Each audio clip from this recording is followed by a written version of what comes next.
13th question. Two customers, Priya and Amudan, are visiting a particular shop in the same week. ரெண்டு customers இருக்காங்க, பிரியா அமுதன். அவங்க ரெண்டு பேருமே என்ன பண்ணுறாங்கன்னா ஒரு சேம் வீக்கில் வந்து ஒரு ஷாப்பை வந்து விசிட் பண்ணுறாங்க. மண்டே டு சாட்டர்டே விசிட் பண்ணுறாங்க. Each is equally likely to visit the shop on any one day as on another day. What is the probability that both will visit the shop on? என்னெல்லாம் கேட்டிருக்காங்கன்னா the same day, next என்னன்னா different days. So first நம்ம எப்படி calculate பண்ண போகிறோம் அப்படின்னா sample space வந்து நம்ம எழுதிக்க போகிறோம். ஸோ பாக்ஸ் மாதிரி டேப்லர் காலம் மாதிரி போட்டுக்கோங்க. ஸோ இந்த பக்கம் பார்த்தீங்கன்னா பிரியாக்கான டேஸ் மண்டே டு சாட்டர்டே, அதே மாதிரி இந்த பக்கம் அமுதனுக்கான டேஸ். ஸோ இப்போ இந்த பாக்ஸை நம்ம எப்படி ஃபில் பண்ண போகிறோம் அப்படின்னா இந்த ரெண்டையும் இங்கே என்ன பண்ண போகிறோம்னா சேர்த்துதில் எழுதுவோம். ஓகேவா? மண்டே. அதே மாதிரி இந்த பாக்ஸ் எப்படி எழுதுவோம்? Monday Tuesday. Here Monday Wednesday. இங்கே என்ன எழுதுவோம்? Monday Thursday, Monday Friday, Monday and then Saturday. So அதே மாதிரி நெக்ஸ்ட் இங்கே எப்படி ஃபில் பண்ணுவோம் அப்படின்னா டியூஸ்டே மண்டேவை வந்து இங்கே எடுத்துகிட்டு வந்து எழுதுவோம். ஸோ இப்போ பிரியா வந்து டியூஸ்டே வரும்போது அமுதன் பார்த்தீங்கன்னா டியூஸ்டே. ஸோ அப்போ என்ன எழுதுவோம் நம்ம? டியூஸ்டே. அதே மாதிரி அமுதன் வந்து டியூஸ்டே வரும்போது பிரியா வந்து வெட்னஸ்டே வந்து அந்த ஷாப் விசிட் பண்ணுறாங்க. ஸோ இந்த பாக்ஸ் ஃபுல்லாக இப்போ நம்ம கம்ப்ளீட் பண்ணிட்டோம். இப்போ இதில் வந்து என் ஆஃப் எஸ் எழுத போகிறோம். பார்த்தீங்கன்னா இது 6 into 6 பாக்ஸ் தானே. ஸோ அப்போ என்ன வரும் அப்படின்னா 36 வந்து நமக்கு வரும் N of எஸ்ல.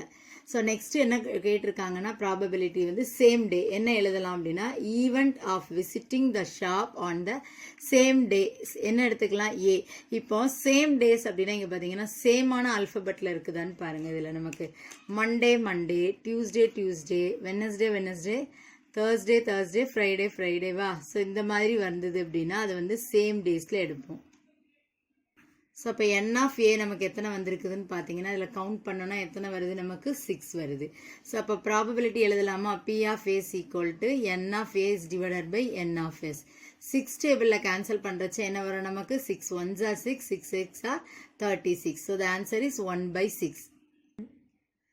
Event of visiting the shop on different days நம்ம என்ன எடுத்திருக்கோம்? பீன்னு எடுத்திருக்கோம். இப்போ வேற நாள். இப்போ நமக்கு சேம் டே வந்து நம்ம மார்க் பண்ணிட்டோம் இல்லையா?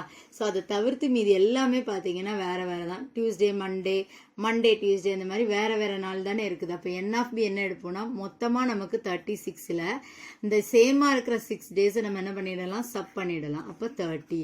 So P of B is equal to N of B is divided by N of S.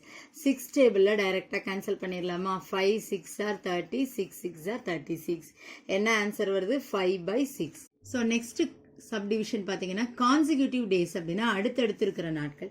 So நம்ம கொஸ்டின்லேயே நமக்கு தெரியும் பிரியா அண்ட் அமுதன் கொடுத்துருக்காங்க இல்லையா? இப்போ பிரியா வந்து மண்டே போகிறாங்க அப்படின்னா அமுதன் வந்து நமக்கு வந்து டியூஸ்டே. அந்த மாதிரி அடுத்தடுத்து இருக்கிற நாட்கள் தான் நம்ம வந்து பார்த்துருக்கணும். ஓகேவா? மண்டேனா அடுத்து என்ன இருக்கணும்? டியூஸ்டே. அந்த மாதிரி கான்சிக்யூட்டிவ் டேஸ் நம்ம எடுத்து பார்த்தோம்னா இதில் எவ்வளோ தான் வருது நமக்குன்னா 5 தான் வருது. ஸோ என் ஆஃப் சி எவ்வளோ எழுதுகிறோம்? 5. அப்போ பி ஆஃப் சி என்ன எழுதுவோம்? 5 divided by 36.